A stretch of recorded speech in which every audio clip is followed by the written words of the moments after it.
গভীর মনোযোগ দিবেন। দুনিয়াকে আপন বানানো চলবে না। দুনিয়াকে যদি আপন বানায় মৃত্যুবরণ করেন, এই দুনিয়ায় আপনাকে লাথি মারবে। দুনিয়া আপনাকে কি মারবে? লাথি মারবে। আজকে আমরা দুনিয়াকে আপন বানাইছি। আল্লাহ রাস্তায় 5 টাকা 10 টাকা 100 200 1000 2000 5000 খরচ করব, আল্লাহ রাস্তায় দান করব। আজকে আমাদের অন্তরটা বাধা দেয়। বাধা দেওয়ার কারণটা কি? ও মুসলমান, জেনে রেখো, তোমার অন্তরটা নষ্ট হয়ে গেছে। একটা দোকান আপনি ক্রয় করবেন অথবা ভাড়া নেবেন, চুক্তিনামা হয় কি হয় না? আরে ভাই কথা কন না কেন? চুক্তিনামা হয় না? এই বাজার এলাকায় আপনি ব্যবসা করবেন, বাণিজ্য করবেন, একটা দোকান ভাড়া নিবেন, আপনি জামানত দেন, এরপর একটা চুক্তিনামা হয়, উভয় পক্ষের কিছু কথা হয়, আছে না নাই?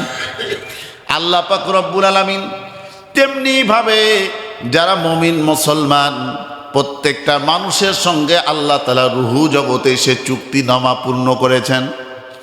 সেই চুক্তিনামা দলিলের নাম কি? সেই দলিলের নাম হচ্ছে আল কুরআন। সেই দলিলটা আল্লাহ পাক রব্বুল আলামিন দুনিয়াবি কোনো কিতাবের কথা বললেন না। আল্লাহ তাআলা সরাসরি কুরআনুল কারীম থেকে নাজিল করেছেন। সে বিষয়টা আল্লাহ ক্লিয়ার করে জানায় দিলেন, বাল হুয়া কুরআনুম মাজিদুন ফি লাউহিম মাহফুজ। সেই কুরআন, সেই কিতাব আমি আল্লাহ আসমান থেকে নাজিল করেছি, তার নাম আল কুরআন। তার নাম কি? আল কুরআন। সম্মানিত সুধী এবার আসেন, আমার আয়াত কিন্তু যে আয়াত তেলাওয়াত করেছি, আল্লাহ পাক রব্বুল আলামিন এই ব্যাপারে আয়াতের ব্যাপারে বললেন সূরা আল ইমরানের 197 নম্বর আয়াত। আল্লাহ বলেন, ও দুনিয়ার মুসলমানেরা, তোমরা দুনিয়াকে তোমরা বন্ধু বানায়ো না। বন্ধু বানাইতে নিষেধ করলেন দুনিয়াকে। কোনটাকে? আপনাদেরকে একটা প্রশ্ন করব, বলেন তো দেখি, এ দুনিয়ার মধ্যে সবচেয়ে উৎকৃষ্ট জায়গা, সবচেয়ে ভালো জায়গা, তার নামটা কি? জি, আরো জোরে, আরো জোরে। মসজিদের ভালোবাসা কি বাস্তবে আমাদের মনে আছে? আল্লাহ পাক রব্বুল আলামিন বলেন, আল মসজিদু বাইতুল্লাহ। আল্লাহর কাছে সবচেয়ে পছন্দনীয় জায়গা, আল্লাহর কাছে সবচেয়ে গ্রহণযোগ্য জায়গা, তার নাম হচ্ছে মসজিদ। আর দুনিয়ার মধ্যে সবচেয়ে নিকৃষ্ট জায়গা, তার ব্যাপারে আমার নবী বিশ্বনবী বলেন, ক্বালা রাসূলুল্লাহি সাল্লাল্লাহু আলাইহি ওয়াসাল্লাম, আদ-দুনিয়া উজিফাতুন তালিবুহা কিলাব। কালবুন মানে কুকুর, কিলাব তার বহু বচন। কিলাবুন শব্দ ব্যবহার করে জানায়া দিলেন, ও দুনিয়ার মানুষেরা রে, আমি আল্লাহ পাক রব্বুল আলামিন দুনিয়ার মধ্যে ঘোষণা দিলাম সবচাইতে নিকৃষ্ট জায়গা, তার নাম হচ্ছে বাজার। তার নাম কি? তার নাম বাজার। কিন্তু বর্তমানে আমরা এই বাজারকে সবচেয়ে বেশি আপন বানায় ফেলছি, ঠিক না বেঠি? সময় কাটে না, মসজিদে যাওয়ার ইচ্ছে হয় না। বাড়ির পাশে মাদ্রাসা, সেই মাদ্রাসাতে যে কুরআনুল কারীমের তেলাওয়াত শুনবো বাচ্চাদের জবান থেকে, এই সুযোগ আমাদের হয় না। সুযোগ কি? বাজারে চলে গেলাম, বন্ধু বান্ধবকে ফোন করলাম, কোথায় তুই? আয় চা খেতে যাই। এরপরে চলে গেলাম চা খেতে, সময় নষ্ট, গীবত শাকায়াত দ্বারা পরিপূর্ণ, অর্থ নষ্ট, ঠিক না বেঠি?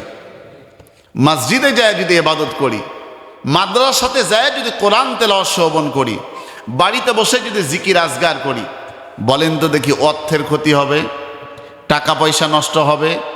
সময় নষ্ট হবে না? আমাদের এই আজ থেকে চিন্তা করতে হবে, আমরা প্রত্যেকটা পা ফেলবো, পা ফেলার পিছনে, প্রত্যেকটা কদমের পিছনে আমাদের যেন উদ্দেশ্য থাকে একমাত্র আল্লাহ। উদ্দেশ্য কি থাকে? আল্লাহ থাকে। বিল্লাহ, আল্লাহ, দুনিয়ার কোনো মানুষ নয়, দুনিয়ার কোনো উদ্দেশ্য নয়, একমাত্র শুধু আল্লাহ। এ উদ্দেশ্য থাকতে হবে। আমার ভাইয়ের গভীর মনোযোগ দিবেন। দুনিয়াকে আপন বানানো চলবে না। দুনিয়াকে যদি আপন বানায় মৃত্যুবরণ করেন, এই দুনিয়ায় আপনাকে লাথি মারবে। দুনিয়া আপনাকে কি মারবে? লাথি মারবে। আজকে আমরা দুনিয়াকে আপন বানাইছি। আল্লাহ রাস্তায় 5 টাকা, 10 টাকা, 100, 200, 1000, 2000, 5000 খরচ করব, আল্লাহ রাস্তায় দান করব। আজকে আমাদের অন্তরটা বাধা দেয়। বাধা দেওয়ার কারণটা কি? ও মুসলমান, জেনে রেখো, তোমার অন্তরটা নষ্ট হয়ে গেছে। তোমার অন্তরের মধ্যে ভাটা পড়ে গেছে, জং ধরে গেছে। এই জন্যে ভালো কাজে তোমার মনটা, বিবেকটা বাধা দেয়।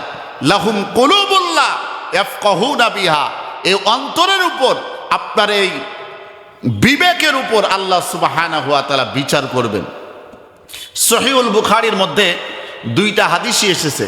1 নম্বর হাদিস এবং সহিহুল বুখারীর সিরিয়াল অনুযায়ী, সৌদি আরবের মূল ভলিউম অনুযায়ী 8 নম্বর হাদিস। আমার নবী বলেন 1 নম্বর, সহিহুল বুখারীর 1 নম্বর হাদিসে, ইন্নামা সাওয়াবুল আমালু বিন্নিয়ত, নিশ্চয় প্রত্যেকটা মানুষের নিয়তের উপর নির্ভরশীল। নিয়ত যেভাবে করবেন সেভাবে আল্লাহ সুবহানাহু ওয়া তাআলা কবুল করবেন। সে অনুযায়ী নেক আমল অথবা বদ আমল হবে। সহিহুল বুখারীর 8 নম্বর হাদিসে এবার আমার নবী বিশ্বনবী বলেন, ইন্নামা সাওয়াবুল আমালু বিন্নিয়ত, নিশ্চয় একটা মানুষ যদি আমলের নিয়ত করে, আল্লাহকে পাওয়ার নিয়ত করে, এই নিয়ত করে যদি সামনে অগ্রসর হয়, সে কাজটা করতে পারুক আর না পারুক, সে কাজটা তার পূর্ণ হোক আর না হোক, সে ভালো নিয়ত করেছে, আল্লাহকে সন্তুষ্ট করার নিয়ত করেছে, আল্লাহ সুবহানাহু ওয়া তাআলার সঙ্গে সঙ্গে তার আমল নামায় সওয়াব, নেকি লিপিবদ্ধ করে দিবেন। মুনকার নাকির আছে না নাই? 2 কাঁধে 2 জন বসে আছে, তার নাম কি? কথা কন না কেন? মুনকার নাকির। আপনি মনে মনে যা কল্পনা করছেন, এটাও তারা জানে কি জানে না? আল্লাহ সুবহানাহু ওয়া তাআলা মনের সাথে কানেকশন করে দিয়েছে। বলতে পারেন, হুজুর এটা কেমনে সম্ভব? আমার মনে কি বললাম না বললাম মুনকার নাকির কেমনে জানবে? তাহলে এক্সাম্পল দিচ্ছি। এই 3.5 হাত বডির মধ্যে যে হাত আছে, এই হাত প্রত্যেকের, এটা আপনার না, আমার শরীরে আছে, এটা হাত কার? এ হাতে যদি বাড়ি দিই, আমার পুরা শরীরে ব্যথা লাগবে কি লাগবে না? না মজা লাগবে। পায়ে যদি বাড়ি দেওয়া যায়, আচ্ছা তাও বাদ দিলাম।